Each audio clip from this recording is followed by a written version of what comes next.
I would like to ask a question to Mr. Charles Gering. I just wonder, it's very difficult to translate these old documents. What kept you going all these years, and what were the highlights, what were the dips, and yeah, what kept you going? What is a day of a translator in Albany like? Good question. I can't answer that. Go on. I'm losing my hearing in this ear. One thing, I think I got your question though. Actually, I started in 1974, so it's been 35 years. I thought I was going to be working for 1 year. I was looking for work when I got the job. It was one of those serendipitous things that happened, that they were looking for a translator and they had money for 1 year, and I just happened to be available, and I happened to be the only person around who could read 17th century Dutch. So, and I figured, oh good, a year, and then I can look for a job. I wanted to teach Germanic linguistics. That's my degree,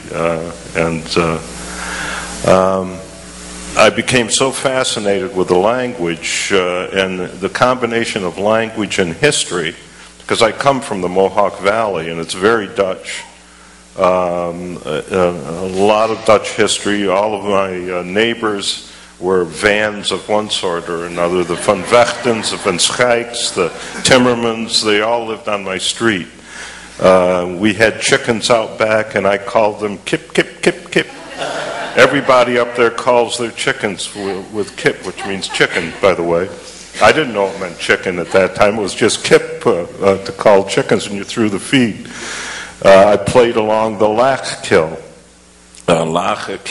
or the Low Creek. I didn't know kill was unusual until I went away to West Virginia for one place, and nobody understood these terms. A friend of mine got a winkelhaak, or a winkelhawk as we call it in the Mohawk Valley, in his pants going through a fence or something. And I said, "You've got a winkelhawk in your pants," and he jumped up and he started slapping his leg, thinking that he had some sort of a bug or whatever. And I said, "No," I said, "you've got a corner cut in your pants." And he said, "Well, what on earth did you say?" We have all of these remnants of the Dutch who settled there not in the 17th century, but a little bit later. They started moving out of the Albany area, out of Schenectady, and into the Mohawk Valley. So we have a long tradition.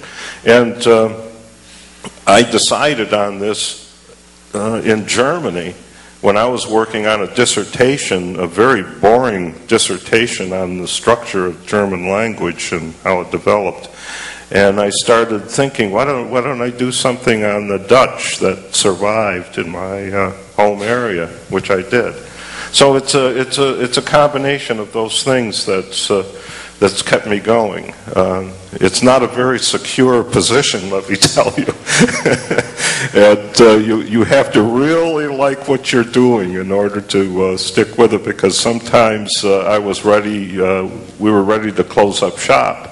I remember when Reagan came in, there were rumors going around that he was going to cut NEH funding completely, and NEH suddenly wanted all of their money overnight, and we couldn't come up with it. We needed $25,000 to match the grant, and I was cleaning my desk out, and we got a telegram from the Consul General in New York saying that we got a check from the Prince Bernhard Foundation, which amounted to, at the exchange rate, to about $28,000, and it saved us.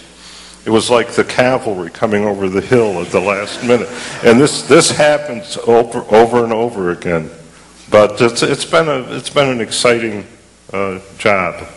I like it, in other words. Way in the back.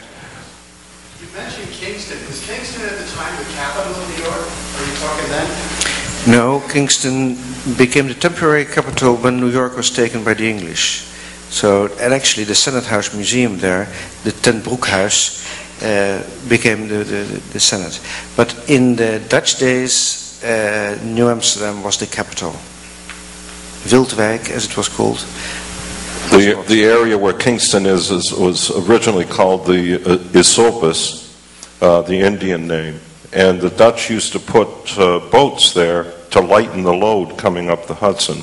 The big freight ships would start hitting bottom on the various reefs and so forth at that point and further north, so they would offload freight and put them on these other boats and tow them up just to raise the water line of the larger ship. And then it became an area of settlement, and eventually the farmers were ordered by Stuyvesant to move into a fortified area. When the Indians are attacking, they start picking off livestock and settlers in the outlying areas, and they're forced to move into a concentrated area that can be easily defended. And that becomes Wildwijk, the village of Wildwijk, which eventually becomes Kingston. When the Dutch come back again in 1673, they rename everything, and that becomes Zwanenburg. That's right. Yeah. The name of the ship that Avertse retook New York with.